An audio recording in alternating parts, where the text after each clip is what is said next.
1989, big year. End of the Cold War with the fall of the Berlin Wall. The Simpsons officially debuted on TV. Michael Jordan hit the shot in basketball. Movies like Heathers came out. And movies like Dead Poets Society, which we're going to talk about in this video. Okay, quick note before I begin on telling you what Dead Poet Society is, for those who don't. If you're wondering why I've been wearing the same outfit for the last, 3 videos I've recorded, it's because I recorded this all in one day, although this won't be coming out until, I guess I know, because it will be out. But, basically, Dead Poet Society is a 1989 drama. Oh, ignore them in the background there. It's a little crazy, but anyway, it's a 1989 drama starring Robin Williams as a professor named John Keating at a 1950s prep school. It has a Rotten Tomatoes score of 85, though audience score is 92, so you see who enjoyed it a little more. Anyway, it's a very popular movie. It's part of the 80s teen film groups, even though not all of them are dramas. Now, me personally, I find it a little boring, but that's just me. So, yeah.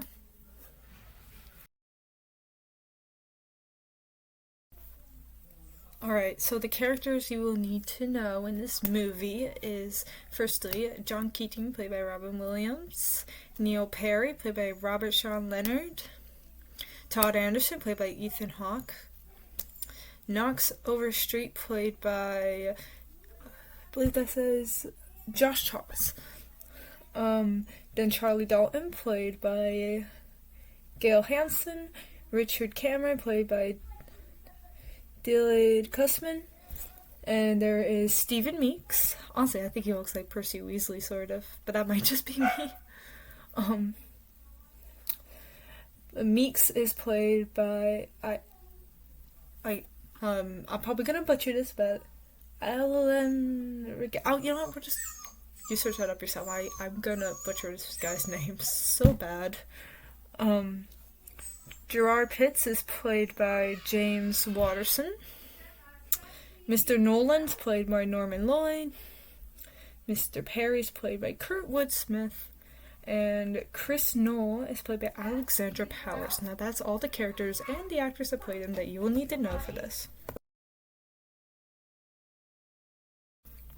So as I said, the story is about, well, I guess you would say John Keating, says Robin Williams basically playing the main character, but it also follows the students, like Neil Perry, Knox Overstreet, and Todd Anderson as the 3 main, with, I guess, Charlie Dalton playing a big role too, as he is the most, whatever, he is he's comic relief, basically. He took the most airs. I mean, he's the one that put the ad for the Dead Poets Society in the school newspaper that basically brought down the society as a whole to the climax. But basically the premise is that Robin Williams, John Keating, wants to teach his students how to speak for themselves, have their own mind, basically the unconventional way that the class was to be taught, and he uses poetry for this. Now, I am no fan of poetry. I do not like poetry. It is the one form of writing I cannot understand. Oh, by the way, that cat that I was holding is Bluey. I hate that show. I hate that show so much. I know what I'm saying. I dislike a lot of things, but that show, it's a horrible kids show. But it's technically my brother's cat. He likes that show. So is my mom and my other brother. So, but back to the point of this, Dead Poets Society. Ignore the background noise. That'll happen a lot, I assure you. Basically, back to the story. Like I said, Neil, Todd, and Knox are like the main three students that we follow. Neil wants to be an actor, but his dad and mother want him to be a doctor, like basically all the other guys at this prep school. Now, we'll get back to that later. Todd, he's very shy, can't really speak up for himself because he's shy.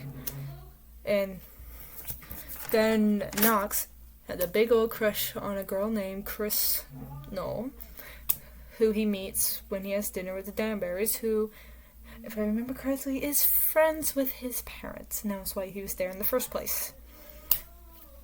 And like I said, Keating wants to teach his students new things. So, yeah. And for that, the other kids that I mentioned, the other I say kids. They're my age. They're kids. They're basically there, but they don't get their own storylines. So I guess the most storyline that Charlie Dalton gets is that he's New Wanda. He takes on the name New Wanda just before the hour 16 mark. So there is that, and basically there's the premise, there's your storylines.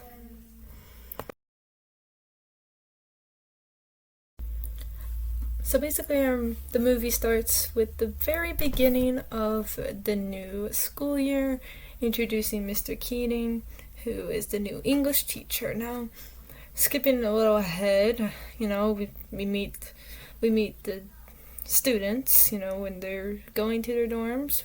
Neil Perry, he is told by his father that he cannot have extracurriculars because his father and mother, to an extent, want him to focus on his schoolwork.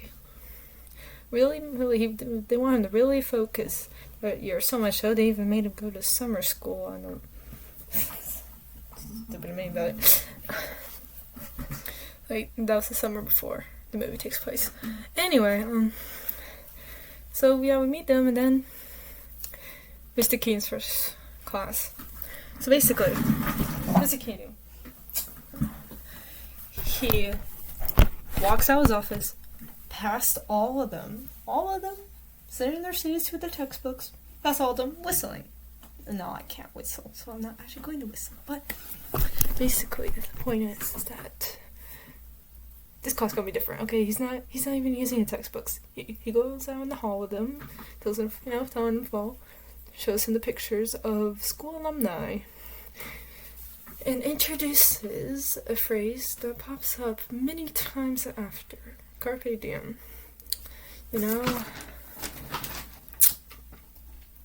To make the most of a moment, which does fall in line with his idea of they should be free thinkers, even if they're only 17. That's older than me, actually. Anyway, basically the point is, carpe diem, go be important. After this, go back in the class. He tells them, tells one of them, read the first little bit of the introduction in your textbook. The student reads, and then he tells them, rip the page out. And not just that page. Rip the entire introduction of the textbook out. Rip out. I'm not actually going to rip my notebook out. Those are my notes that I took while watching the movie, after all. So if you see me leaning this way a lot in the video, it's because I'm quick refreshing memory. I do have good memory, but not that good to be able to say what I got here word for word. But point is, rip out the introduction. Away with you. We're gonna do this a little differently. And this goes on more. There is a class where they're out in what I assume is the soccer field, just an average sports field. I don't know if it's soccer, football. Anyway, he gives them all a piece of paper with a quote of literature from some different literature pieces. I do not think it was poetry, because poetry normally rhymes. I think these must have been from plays, because at this point in the movie he was talking more about like Shakespeare and that kind of thing. And so he gives them all a piece piece of paper, tells them to read it. And not just read it, but like feel it, you know? And then, kick the ball, and there you go. So they do this, and then there's another one. We're in the courtyard, and they're told to march in a wide circle, and he tells them as they're marching, and afterwards, that at first, they were all doing their own thing, one guy was like, am I doing this right? And there'd be another guy just starting along, and basically, the point is that by the end, they were all walking the same, which, again, goes back to free thinking and not going with conformity, because by the end, they were all doing the exact same thing, so you can really get what that means. So basically just that. And another thing Keating is, somewhat early on in the movie, the boys find his old senior yearbook, the yearbook where they had a senior picture in it, and they find the Poet Society thing on it. So they go to Keating, and they ask him what it is, and he tells them that it was a group of him and other boys who would go to this little abandoned Indian cave, Native American cave, whatever, and they would read poetry to each other, and at first the boys are like, oh, that seems boring. But yes it is. It sounds boring. And it kind of still is, except it still kind of is as the movie goes on, even though sometimes they're actually kind of funny, like Charlie Dalton's and Wanda thing. But the point is that after talking to King, they want to do it. Now, something to notice is that Richard Cameron, like that's the cat with the new toys. It's like a crunchy bag thing, like not a dangerous bag, Anyway, Richard Cameron, he's always like, he's not a rule breaker. He's no Charlie Dalton, or even the others, I guess. Like, well, I wouldn't call Neil rule breaker. Say what? So, I mean, this even definitely shows up later when he rats them all out in the end. Don't forget Charlie. It was Richard Cameron who really made things worse for everyone. And yeah, but basically he was like, should we really? We should be studying. We should just go out in the woods again, sneak out at night, 8 p.m. I believe. I don't know, but maybe probably past 8. Anyway, yeah. So, but either way, they go, and they have the meeting. They do some reading, and they do some reading. And at some point, they're even in the cave, going around in a circle with their cloaks. Well, I see a lot of tiny things in this movie. Maybe think Harry Potter, to be honest. But it's just way more boring here. But anyway, yeah, I know I'm probably insulting people who like this movie. And I'm like, this is that boring. That was boring. But it's just too slow moving for me. Like I need to be a little faster than that. But basically, they're even going in a circle, singing and dancing. What's important to note, though, with Todd Anderson, you remember Todd Anderson, the shy guy, he doesn't go to the first meeting or two. He doesn't. He only goes after this one class with Keating, where they had to write a poem. You read it in the front. There's one guy who had a really nice one. The guys in the class were kind of laughing, but I mean, hey, who wouldn't? Even if it's good, who wouldn't?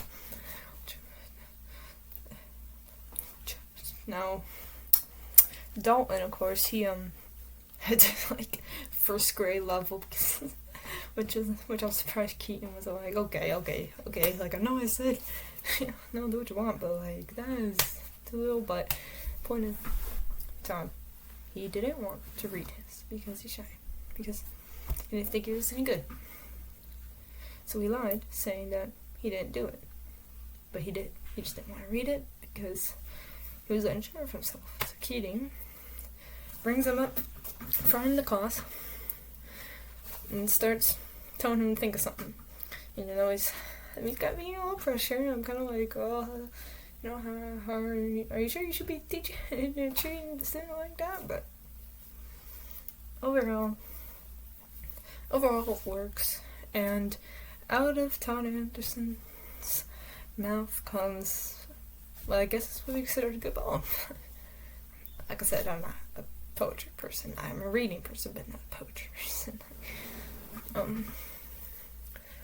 Yeah. So that's basically Keating's impact, and some of the things that happened that relate to him. Like the Dead Poets Society meeting started because they found the yearbook or the classes, and, you know, that stuff.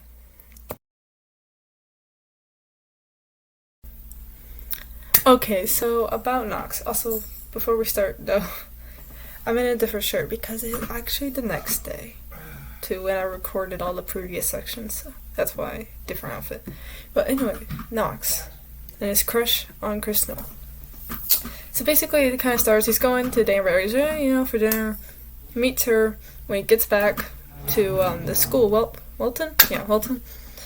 He's just like, he's basically like, I've met the most beautiful girl. She's practically engaged to Chet Danbury. Like, that's basically what he says, right? So basically, he's falling for her. The other guys are like, wow, cool story, bro. But basically, there's more. Because after as time goes on, and we have all that stuff going on with Keating's class that I already discussed, Knox decides to call her. With all his friends surrounding him at the phone, he calls her, and he ends up with an invitation to a party.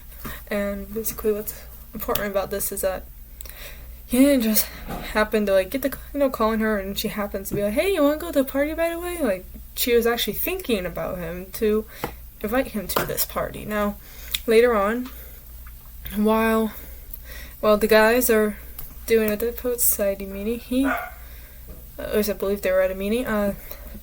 He goes to this party, and there's this funny, I guess you would call it a running joke, where these two clearly drunk jocks from the public high school come over and be like, "Yay, are you my Sanders brother?"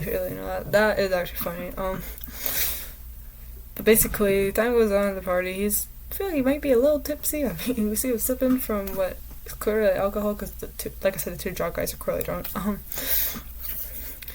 And basically, he finds himself on the couch. He looks, exhausted. What's going around him, And then he looks to the side, and there's Chris, fast asleep on the couch. I don't know why she's sleeping. Was she tired? Was it a drunk blackout? I would assume I would drunk blackout, but that's not like that, or whatever the phrase is, but you know what I mean. Basically, he takes a moment and kisses her on the forehead. But when the two jock guys from earlier spot him, and they're like, "Hey, that's what Sanders brothers. Hey, Jay's feeling up your girl." And Chet sees he beats Knox up. Chris is now awake, obviously, and she's just like, "Chet, no, stop." And then basically the fight ends with Chet being like, "I see you again, you're dead." And I was like, "Yes, obviously you're protective of your girlfriend, but are you really not willing to go to jail?" I mean, I wouldn't be, that's for sure, but again, you know what? Hey, you do you, Joe. You do you. You want to go to jail? Anyway, you'd think this would be where Knox, stops his pursuit of her, but no, because later on he goes into her school with a bouquet of flowers, track her down. He finds her in the hallway. She's like, "Whoa, hey, what are you doing here? Chet, he's really mad. He's gonna be looking for you." And so,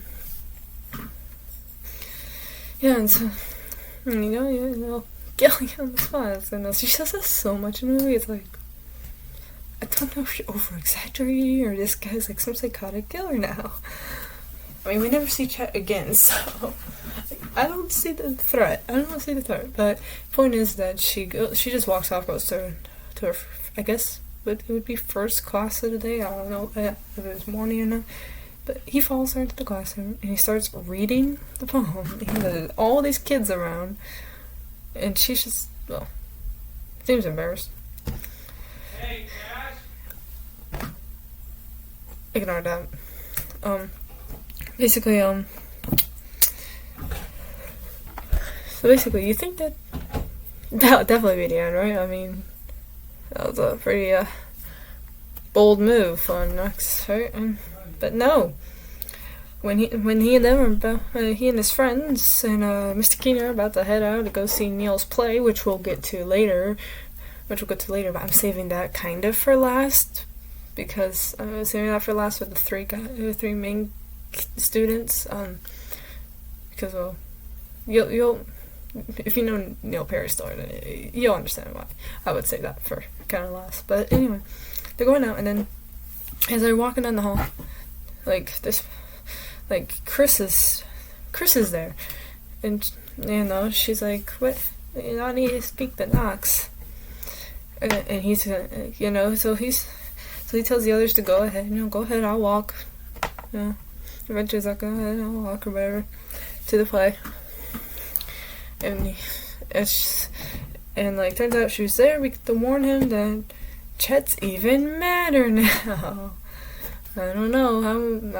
You'd think if he was super mad, we'd be seeing him again in the movie, but no. Basically, point is that he tells her, Knox tells her, I don't know, if you didn't care about me, then you wouldn't come to warn me about Chet at all, because, still trying to get the girl. And eventually, he was like, okay, look, how about we go to the play together? You're already going, so let's go to the play together. And he said, look, if you hit me by the end of it, I'll stop trying to get, alright, I'll back off, She agrees. And honestly, it's kind of funny how, she's clearly annoyed, but she clearly likes him too, and it's kind of funny and cute at the same time, but basically, yeah. And while they're at the play, I'm kind of surprised he didn't do that thing, because, sitting watching a play is kind of like being at the movie theater for seating arrangements go, and, kind of surprised he didn't do that thing where as the movie goes on, you slowly move your hand closer to hers, and I guess hoping to, touch fingers. No, and I guess a pivotal scene in the play, he just folds on and is like, I'm gonna hold your hand, and she accepts it, so, yeah, but we never see the two of them together again in the movie, but I guess what points we're gonna take from this is that, I guess with bold moves, you could do anything. I don't know, all you did was get a pretty girl from the public high school, but that's just me. He's still enjoyable to watch, even though I have said the movie's kind of boring. The second half isn't as bad as the first half. Maybe it's just a slow start, but we'll get more on how it became kind of less boring and more something else in the section with Neil. So for now, that is that. Now to talk about Todd Anderson and his confidence issues. He's shy. Now, granted, I already went over a good chunk of his story over in Keating's section, or I guess it would be considered Keating section, with the whole yacht thing. But there was some other stuff that wasn't directly related to Keating that I can't go over here, which includes his birthday present. He's outside, it's dark out, he has this desk set that his parents got him for his birthday, and Neil walks by, and he's like, it's at Target, he's like, oh, it's your birthday? He's like, yeah, oh, that, yeah, and Todd says that this is the second year in a row that he's gotten this exact same desk set, and, he's kind of feeling down about it, because, he feels like, oh, his parents aren't really thinking about him, they're really thinking, that kind of thing, and Neil cheer him up, takes the set, and he's just like, oh, I think this is a great gift. I mean, the same exact set for a second year. And then, he says some other things, like, I have good memory, but I can't remember the exact things he says, but basically he ends up throwing this deck set off, I guess, the roof? I don't think they were on the roof, but they threw it off from high up, so it broke. Also, if you hear like whining in the background, I believe my little brothers just got in a little fight about one of them wanting to come inside, so, yeah, they're little, so if you hear like occasional whine or something, ignore it. I think one of them wanted to come in, but basically back to Todd, just that desk set thing, and then there's that the poem thing that I already went over in Keating's section, and then skipping ahead, talk more for himself and stuff. He's not struggling as much. No, I think a big pivotal moment for him when his confidence is at the very end, when Keating's been fired and he's just coming for his personals and he's about to walk out the door. But then Todd, he's feeling guilt because he's like, oh, they made us all of us guys sign the paper that got you fired and stuff. Jeez, doesn't my plans? Oh, I'm sorry. Basically, he gets on his desk. Okay, I know this is a chair, not a desk, but he stands up. And soon enough, all the guys in the class fall suit, except for Richard Cameron and maybe a couple others that weren't as close to Keating as the main guys were. But the reason, why on top of Richard Cameron, the reason why he did not stand up is because at that point he had completely turned against them all. Like, completely. I was gonna be a short section. I do believe that's about as much I can go over in Todd. For now, he'll probably come up again in Neil's section, which is directly after this. So, there's that. So, on to the next section. Alright, Neil Perry. This is gonna... Okay. Before I start talking about him, I feel like I might have to give a trigger warning. Might have to give a trigger warning. I don't know. Just know it gets kind of dark. Before I continue. Alright. So the first time we hear about his little acting passion, not distraction like his dad was trying to convince him of passion. It was an acting passion. We first hear about this in his dorm room with Todd when he says that there's open tryouts for a play. I believe it's a Shakespeare play. I don't remember which one specifically. It was a Shakespeare play. He ends up getting the part of Puck, the main character, I guess. If any of you could tell me the name, it slipped my mind. It's like I knew it, but I just forgot just now. So if you guys can remind me in the comments, so which play has a main character named Puck, or I guess Robin. At some point in the scenes, they refer to his character as Robin. So, but anyway, basically, back to he's getting all excited, and then, then eventually he gets the part. He gets the part. But he needs a letter of parental permission be sent to, I guess, play director. I guess that's what the lady that seemed to be running anything is.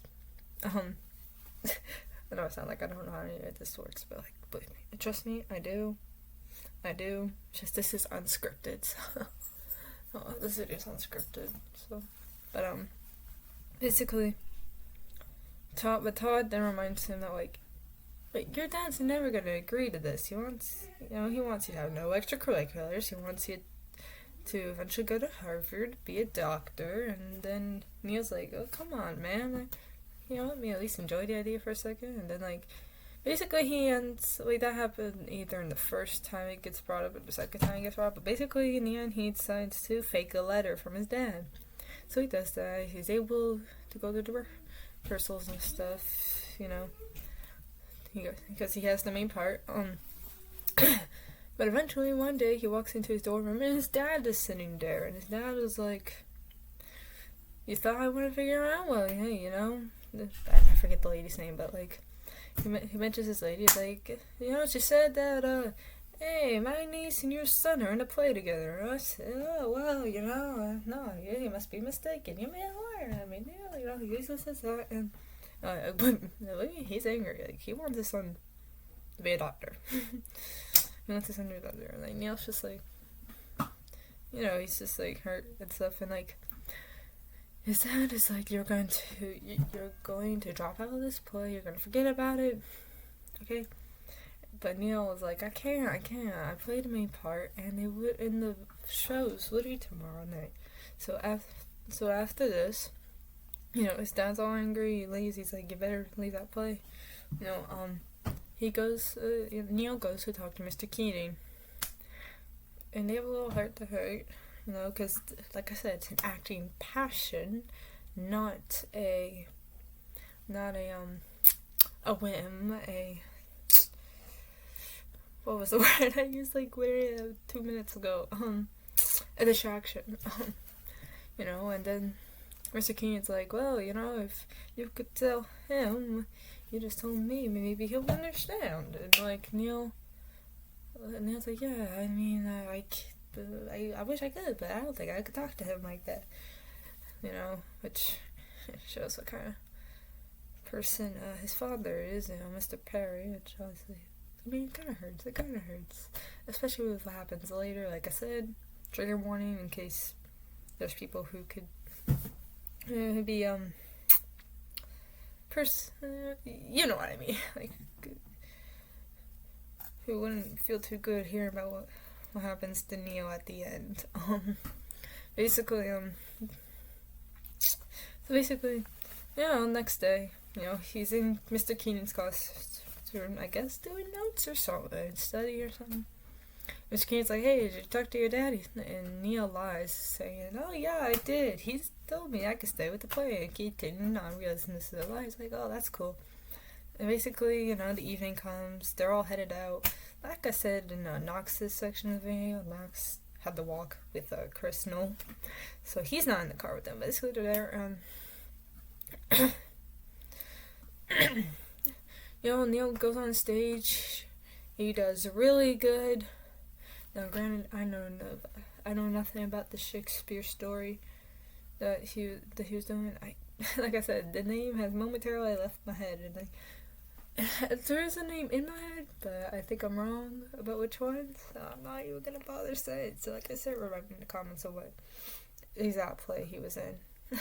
But he does good. But then, at some point near the end of the play, he notices his dad looking all, well, I guess grumpy, and oh, how dare my son disobey me, kind of look.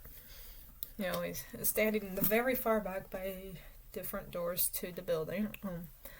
But he continues that. He continues with the play, does his best at the scenes, and I mean, he did pretty good. I mean, come on, if you're gonna do that good, clearly it's not just a distraction. Clearly, you got a gift. Of course, it also is different since it's literally a movie, so obviously he can act. But you know what I mean?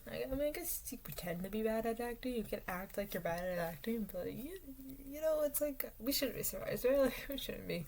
The point is that, when the play's over, his dad tells the I guess, the lady that's in charge of everything, hey, I'm here to see my son and stuff, and, she comes to go tell Neil, hey, your dad's here for you, and Neil obviously is like, oh,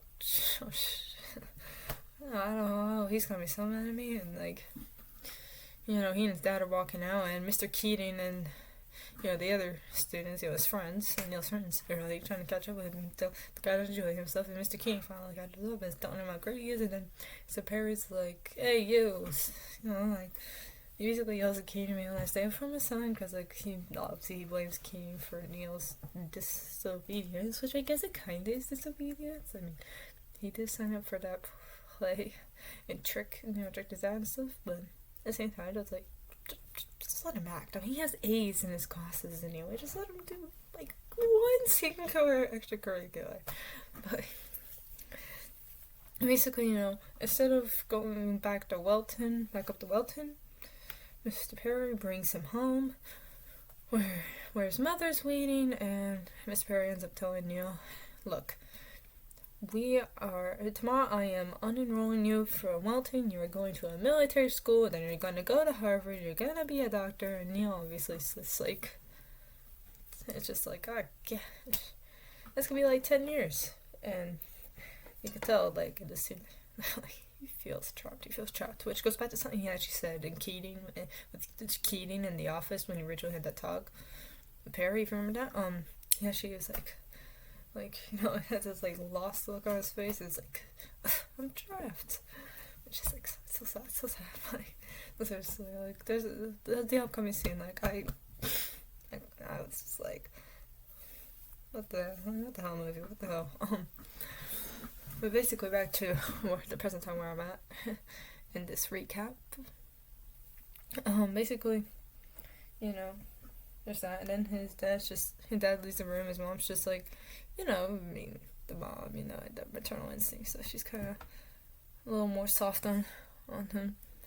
It's like, just go upstairs, go to your room, get some sleep, you'll feel better, like the morning and stuff, And Neil does go to his room, but he doesn't go to sleep.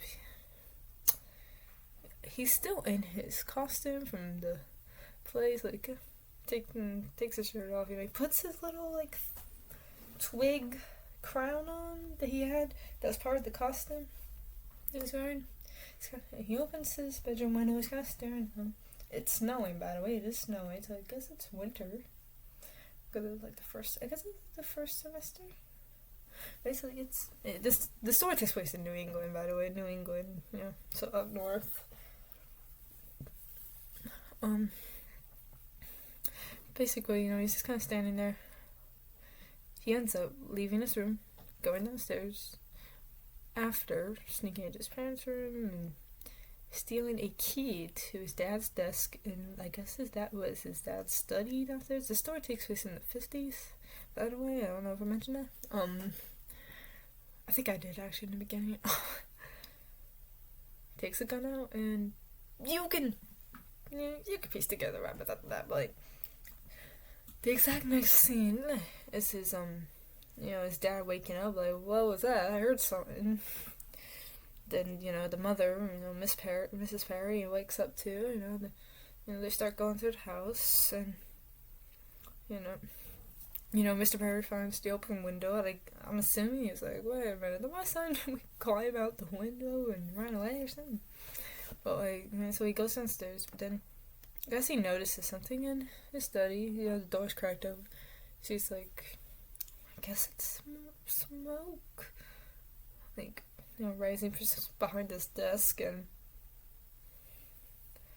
so naturally he's gonna walk in, right? He walks in, and he sees a gun and a hand, like, lying on the ground. And you can piece together after the day, wife comes in, they're... It's sad. You're basically getting what I'm telling you, right? Like, I don't gotta flat out say it, right? Basically, for a movie that was basically pretty much, for the most part, boring. Kind of boring for me, apart from some fun moments. It's like I try to get attached to it. I feel like I'm attached to, like, the students, those characters, but at the same time, it's like, it's so boring. But then you get to this part, it's just like, it's sad. Oh no, it's sad. No, it wasn't like I'm about to cry sad. I'm gonna be honest with you guys.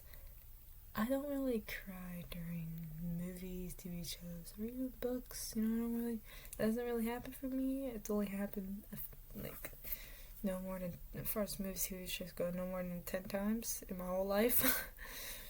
I don't know if maybe it's because, like, I know it's fiction, but anyway, this whole bit was just personal, but to me, like, he felt childish. He's like, I don't want to act. I don't want to go to military school. I don't want to go to Harvard. I don't want to be a doctor. I want to be an actor, which I guess in the 50s, I mean, even now, though, it's actually hard to get into the acting because, like, Hollywood's all obsessed with the big names. Like now they're like reusing the big names, but I'm going on a tangent here. So let's just go to the next section. Okay, finale of the movie. Thank God. I don't want to talk about Neil anymore. Like, oh gosh. Even though I'm gonna have to anyway for the finale. But anyway, point is that, as some of the students, I believe, might have been Charlie Dalton, I don't know, said things like what happened to Neil could bring the school down. So obviously, Mr. Nolan and the other heads of the school, I guess, they're trying to pin it on someone. Obviously, it was the easy option is Keating, because he was the one that encouraged Neil to pursue the acting. Now, obviously, Mr. Nolan and the others are, I mean, I would say interrogating is a, what's he doing? Interrogating is kind of a strong word, but then again, knowing Mr. Nolan and the piece of shit that he is, I know I just cursed, but hey, you know what, this isn't for kids in the first place, even if the movie's PG, so, interrogating is the perfect word. I mean, as Todd says at the end, like, they were basically forced to sign the paper that basically was like, yeah, this is exactly what happened. Obviously Keating ends up getting fired, and only out of all the students, only one of them was actually like, hey, we got it done through the school as an honor code, and that was Richard Cameron. And, yeah, I mean, he seemed like a little prick from the start, right? But yeah, and obviously they're like, hey, you think, that's the phrase they actually use, like, you think, they're basically friendship ruined with that guy, but everyone's kind of like, oh, Neil's gone, Keating's fired, everything's kind of crazy. I mean, honestly, watching, like, when Todd first heard what happened, he's just, like, running through snow, freaking out, like, that was just sad, but, oh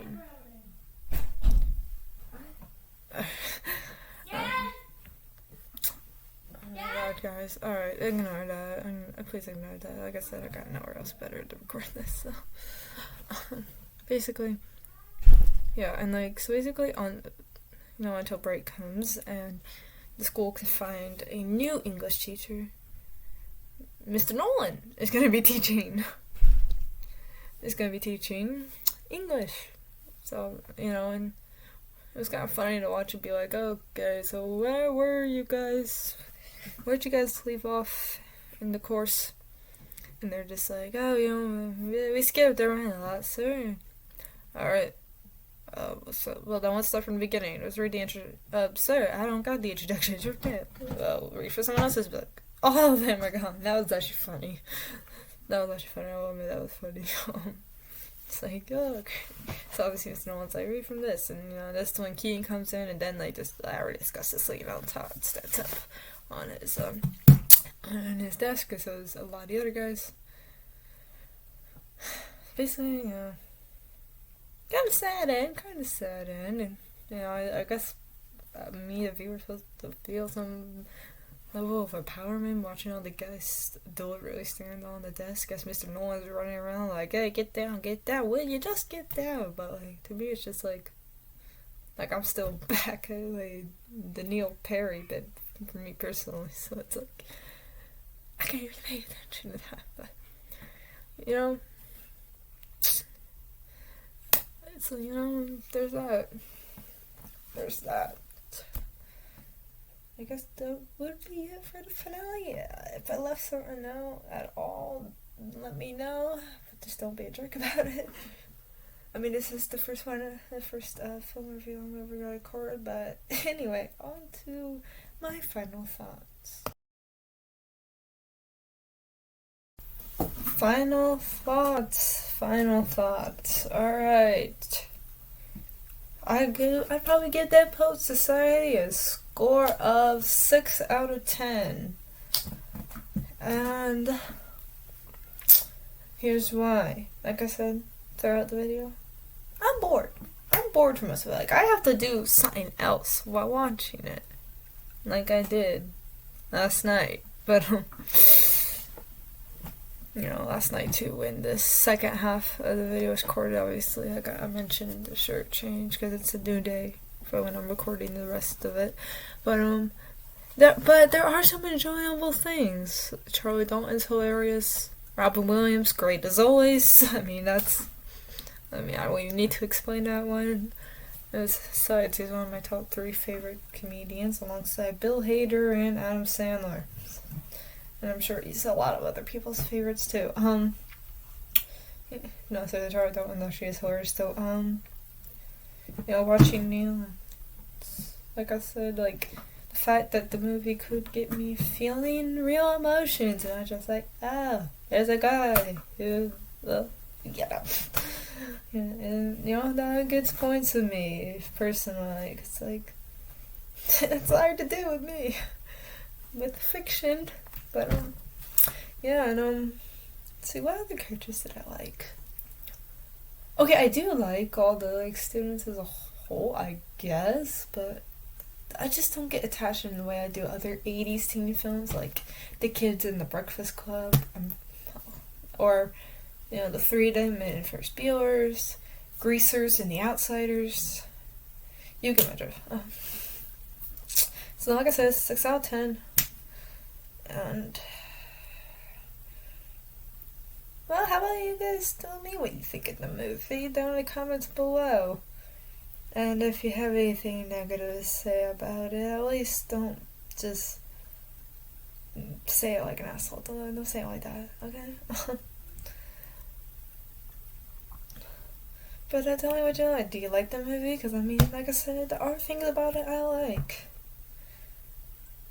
I know it doesn't sound like a lot, but there are things I like.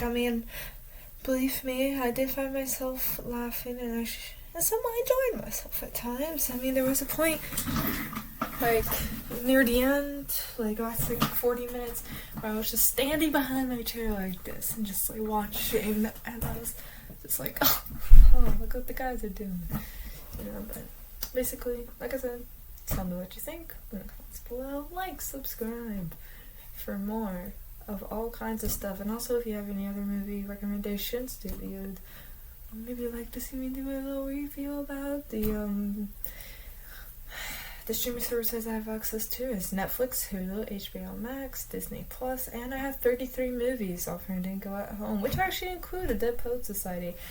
To tell you guys, I actually used a spin the wheel website and put all 33 movies that I own in to decide what this would be about. And Dead Poet Society, that's what the wheel landed on. And I was like, yeah, alright, I guess I'll do that one.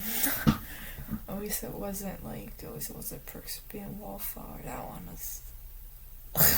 Anyway, well, that's how I decided this one. So if you got any suggestions, like I said, Disney Plus, Netflix, Hulu, HBO Max, or the 33 movies I have for Day Go at Home. I'm not going to list all 33. If you guys ask in the comments, hey, do you have this movie or that movie? Or hey, can you tell me a couple that you got on there? I'll respond. I do read comments. I will be reading the comments on my first 2 videos momentarily after I record this and edit it. Get it all ready. So yeah, but basically, yeah, I hope you enjoyed this. This is my first time doing this kind of video, and I will see you guys in another video. Bye bye.